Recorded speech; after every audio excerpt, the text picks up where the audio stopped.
Hey everybody, I wanted to talk about JavaScript and emails. So there's a long tradition on the web of having the mail to sort of link and then an email address. And that's great because it lets somebody contact you. The problem is if you just put a raw email address up on the web, people have done studies and it turns out there are people who crawl the web looking for email addresses, mail to links, and those can get scraped and then sold on CDs to spammers. And so as a result, if you put a mail to link, just a raw mail to link, you might get more email spam on that email address. So what some people have done is try to obfuscate the email in various ways. You could make it an image.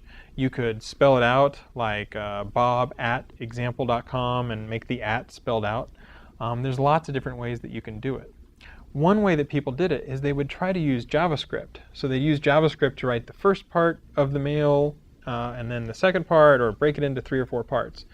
And that works relatively well because the browser will glom it all together when it executes the JavaScript.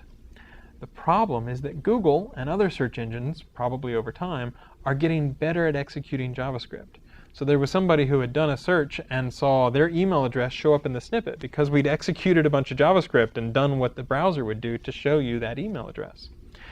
Google's going to continue to get smarter and smarter. So if you want to obfuscate your email, I would use a different method than JavaScript. Worst case, you can use some JavaScript that's blocked by robots.txt. Web forms work really well because then your email address doesn't even have to appear on the web anywhere. There's lots of ways to obfuscate using, escaping of characters and things like that.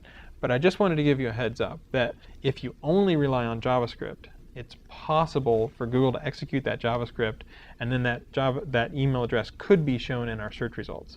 I think we received one report where one person had noticed this, and we just wanted to let you know that as we execute JavaScript, it's more likely that you'll see that sort of thing happen. So it's probably better if you can obfuscate your email address using a web form or some other method than just JavaScript.